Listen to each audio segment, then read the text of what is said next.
Well, amid rising cost of transportation in the aftermath of petrol subsidy removal, Sterling Bank CEO has outlined the bank's electric vehicle plan in an exclusive chat with Babajide Kolade-Otutoju.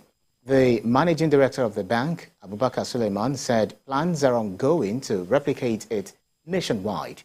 The report is presented from our studios.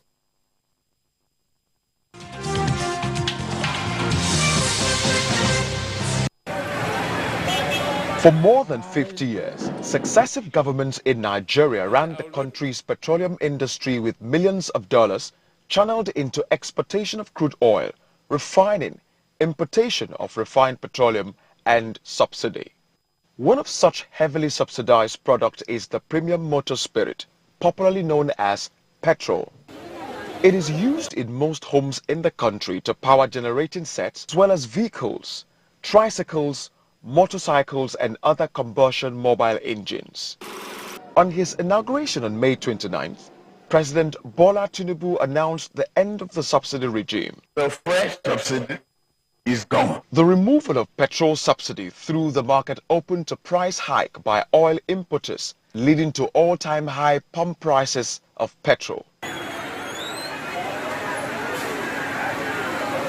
Today, Nigerians buy petrol at between 568 or 615 naira per litre. The high cost of petrol, which has affected prices of items and transportation, prompted some companies like Sterling Bank to think outside the box. In certain economies, there are actually subsidies for people who manufacture and sell electric vehicles. In Nigeria, the duties to import is low, but we are not at the point where the EV market has any obvious advantage beside the lower duties. So we could see a bit more government support to enable the kickoff. So just like the internal combustion engine, we'll be importing quite a lot. However, EVs are easier to adapt to domesticate, and so once we start to assemble them, we would see the manufacturing ecosystem form, and hopefully more of the components will be manufactured locally faster. The bank introduced electronic vehicles in a bid to reduce the cost of transportation of goods and people at lower or no cost. Our first objective in the EV space is actually advocacy. We realize that to get people to transform or to transit from a certain way of doing things, you have to create the awareness. You have to also support government through advocacy to ensure that they have the right policies in place. And then, of course, you have to create the right infrastructure, because EV requires a different type of infrastructure from the internal combustion engine. The bank's managing director, Abubakar Suleiman, spoke about efforts of the bank to promote the use of electric vehicles in Nigeria. The second thing we've had to do is to focus on local R&D, because we don't want to just create a sector where we import all of the finished products and then put it in the market. And so we've supported a few companies like Phoenix to experiment with local production, and we are also bringing in CKD so that we can experiment with local assembly. The next phase now is to focus on specific markets. And so, for instance, in Kano, we are working with a community of women where we are introducing 50 electric tricycles to be increased to 100. And the objective is that the tricycles will be owned and managed by women and to primarily carry last mile passengers. That kind of introduction means that people get comfortable with it, they see the benefit, they see the environmental benefit, but most importantly, they see the commercial benefits because it is cheaper. Suleiman highlights the benefits of electric cars. But most importantly, people need to have a change of attitude. People need to see the benefit of an electric vehicle in their lives, and they also need to trust it. So we need to help build that trust. The way you can build trust is to introduce this vehicle into the market, let people own them, let people travel in them, let them see that they are actually a better way of transporting both goods and people, and then you can then have the market. Electric vehicles are environmentally friendly as they emit zero carbon and are cheaper to maintain. At the end game is the most abundant source of energy in Nigeria today is solar. It is abundant, it is free, and it is convenient. So we need to be able to capture the energy from the sun, store it in batteries, and use the battery for mobility. This will, at the end of the day, be cheaper, and it is also healthier for our people. Meanwhile, other countries like China and United States are now involved in sales of electric vehicles as the market is expected to grow at a fast pace as the world moves away from dependence on fossil fuels. For a country like Nigeria struggling to become economically strong and globally competitive, adopting electric vehicles is the way to go.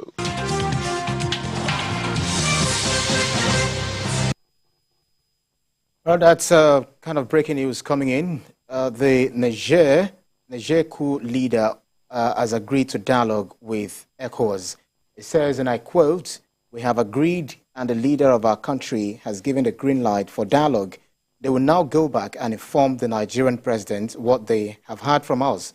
We hope in the coming days that is the ECOWAS, will come here to meet us to discuss how the sanctions imposed against us will be lifted." It looks more like you guys are clairvoyant.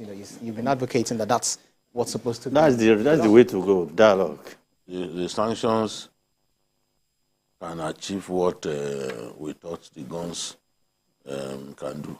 Sanctions, because it's a country, as I said earlier, heavily dependent on Nigeria. It's a landlocked country.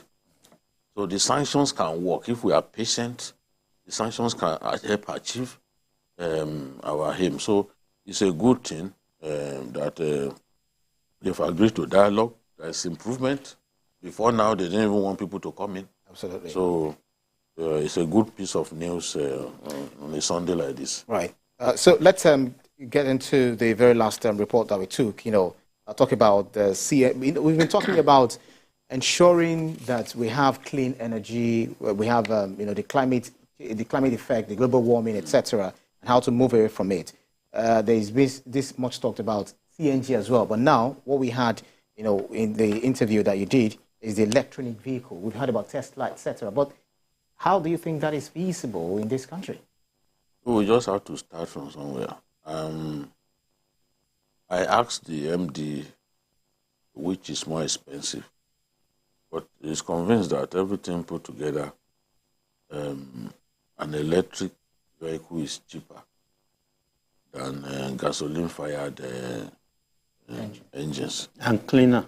And of course, cleaner, cheaper to maintain because you don't need to change engine, buy a carburetor, all those things, mechanic, feeding fat, no room for that. You just focus on your tires, change your tires from time to time. And the oiling aspect. Yeah, the oiling aspect is gone, So if they can build service centers where people along the highways can charge their cars, because when your vehicle is fully charged, it can go like 2 hours non-stop. But along the highways, if they build those service stations, people can charge. Just stop it up, charge, then you proceed on your journey. Which would be like the normal fuel filling station. If possible, the normal way we do. You can also have your power bank in your car. Yes, and those service centers will be powered by solar. Because I've heard people say, a country that doesn't have electricity, they are talking about electric cars. They will be powered by solar energy. So government has to also come in and see how they can help. Invest in that. To provide the environment that will make this successful. Honestly, if I can, what will save me buying fuel at 600 naira per liter, I'll gladly jump at it, honestly, at this stage. I've had an experience of this electric vehicle, just a few days that I spent in the UK. Most of the cars that were used to transport us from one place to the other, one of them was electric vehicle, and they made us understand that this is what they are pushing, for. Somewhere in Germany, I'm not sure whether Germany or China, on the road is designed to recharge the vehicle as it moves, as the wheel rolls on it, is designed to do it. But do you feel this coming to fruition in this country, especially with some of the facilities that are, designed in Nigeria, installed in Nigeria, and you have people going there to bastardize, to destroy it? Well, for now, we may say we are not right for it, but there's nothing that cannot happen. With the right leadership, if the government takes up an initiative and pushes it very well, within a short while, what you will see will be massive. Nigeria is a big market. and we are educated enough to apply technology, and localize whatever that can benefit us. I don't believe it's an impossible thing until we try. This is a Nigerian built electric bus. That's the Delta governor. Wow. So we can never say for sure that it cannot work until we try. As we move along, there will be issues here and there, but that's normal. And we solve the issues as we move along. Many people will love to have it. I will be, happy to have it. You understand me? And in the long run, it also says something about us. Nigeria that is depending on crude oil for this one, right? That's the signal from the world that at some point, this thing that is shaking you will be of no use or little use, if I may say. In 25 years, Azimon. All these whole things. You won't be able to import gasoline-fired engines into the country because everybody is going electric. So, which means crude oil deposit that will be of little contribution to our existence. I think we are having a taste of it. Consider the UAE people. Look at what the UAE are doing. They have rich oil deposits, but they decide to focus on tourism.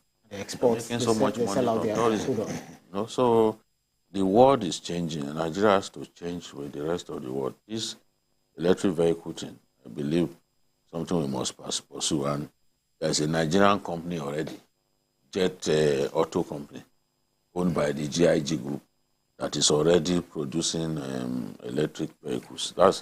It was their vehicles that that the Delta governor was inspecting. So they just need to be encouraged. And look at what the bank MD has said. They said women will be used to drive it, even in Kano, because Lagos and Kano are the pilot states. So with women driving it, it sends a message. So acceptability is what they are talking about first. Once people accept it, the rest is history. Well, there's so much that we've actually touched on today, and then there's so many issues where you'll be having this conversation being x-rayed right here on Journalist Hangout. We'll be monitoring what happens with Niger now that they've accepted, based on the breaking news that we're talking about later. Now that they've agreed to dialogue. Let us see what happens in the coming days. Absolutely. Well, thank you very kindly, Babajide Kolado Ditoju, as always, and Adekunle Yusuf. Thank you, gentlemen, for your keenness of insight on these varied issues that we x-rayed.